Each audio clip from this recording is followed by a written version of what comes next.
Hi everyone. In lesson 3.7 of pre-calculus, we talk about how to graph rational functions.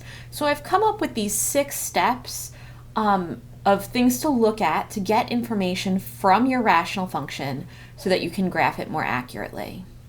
So the first thing that we do is we factor the numerator and the denominator. Now the factored forms of these are not exactly everything that we need, so don't forget what the original function looked like. So in this function, I have x squared minus 3x minus 4. So I need numbers that multiply to negative 4 and add to negative 3. So that would be minus 4 and plus 1. So negative 4 and positive 1, they multiply to negative 4 and they add to negative 3. So that's the factored form of my numerator. And the factored form of my denominator, I can pull out a greatest common factor here. So for the numbers, the greatest common factor would be 2. And for the variables, the greatest common factor would be x. So if I divide that out, I just get x plus 2 here. So we've finished step 1. Then we're going to find the x and y intercepts. So for the x-intercept, it's the zeros of the numerator. So my zeros for this numerator are 4 and negative 1. So those are my x-intercepts. For my y-intercepts, I have to evaluate x equals 0. So that means you take 0 and put it into this function. And when I do that, notice what I'm going to get. This becomes negative 4 on top. And on the bottom, you just get 0. Okay, so there is no y-intercept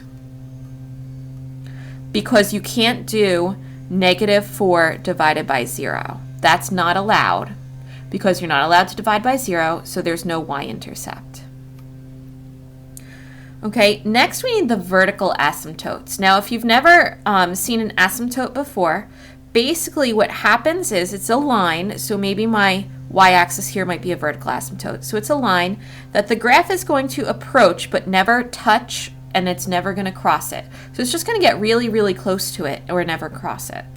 Now you can also have horizontal asymptotes, which is step 4. That's, again, another line that it's going to approach but never cross. Okay, so to get the vertical asymptotes, you find the zeros of the denominator. My denominator zeros are 0 and negative 2. So those are my vertical asymptotes, 0 and negative 2. Now, we do like to find the behavior near that, and a lot of times I'll wait to do that until the end when I'm getting extra points to put on my graph. The horizontal asymptotes says that we have some conditions here. If the polynomials have the same degree, you're going to divide the leading coefficients. So that's what's true here because these are both second degree. So I'm going to divide 1 divided by 2, and that's going to be my horizontal asymptote. Now, they won't always have the same degree. If the numerator has the greater degree, like if this was x cubed over 2x squared, then there wouldn't be a horizontal asymptote. There would be none. And if the denominator has the bigger degree, so if this was like 1 over 2x squared, then y equals 0 would be my horizontal asymptote. So that would just be the x-axis. So those are all possibilities, things you need to check for the horizontal asymptotes.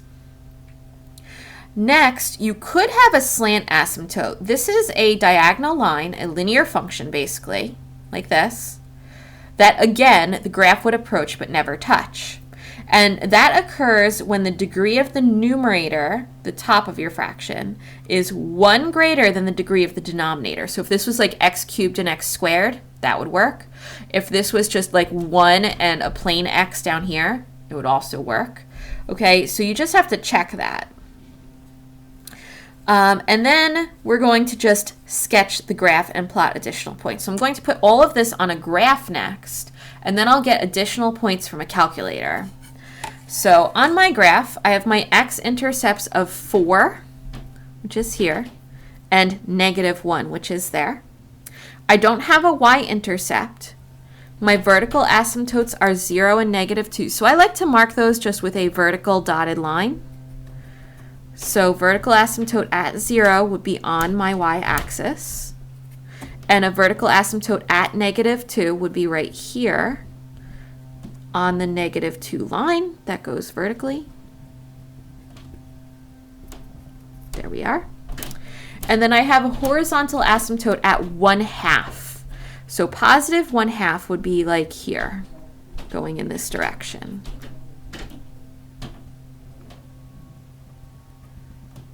There we go.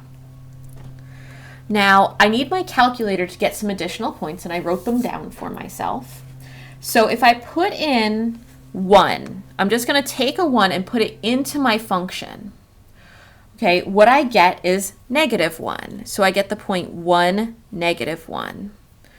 Okay, so 1, -1 would be right there.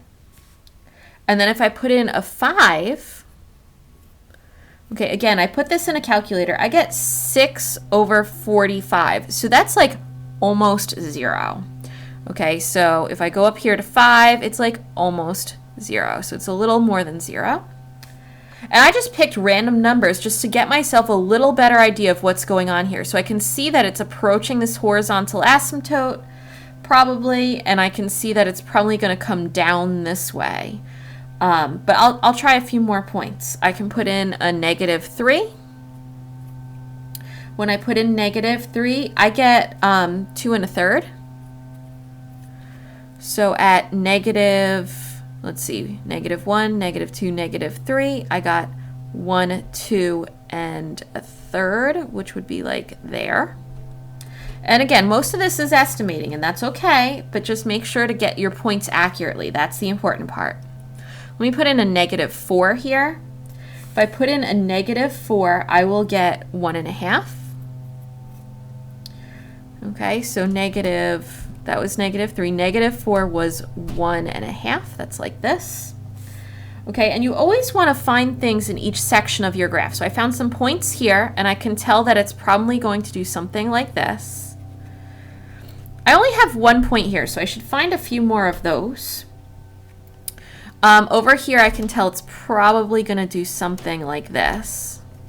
Now, again, you can find more points. You don't have to stick with just the few points that I found. These are the ones I found. So if I do -1/2, I get about 1 1/2. So that's here.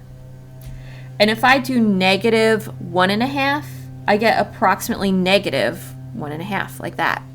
So I see that this middle section is going to do something kind of like this. It almost looks like a cubic. Okay, so let's talk about domain and range next, because sometimes they'll ask you for that. The domain is usually all real numbers, except for these vertical asymptotes, because it's not allowed to touch vertical asymptotes ever. Okay, so my domain here, if I was asked to give it, would be that x cannot be 0 and x cannot be -2. Now, if you want, you can list it. You don't have to write x can't be twice. You can do x can't be 0, comma, -2. I like to list it twice just to be sure that people understand what I'm talking about. So this is my domain, all real numbers except for those two x values.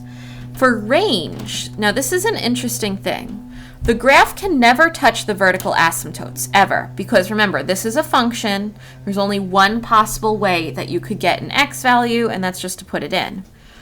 But a graph can cross a horizontal asymptote, because you have the possibility of getting that y value in any x value at all. So you have to check your graph for that.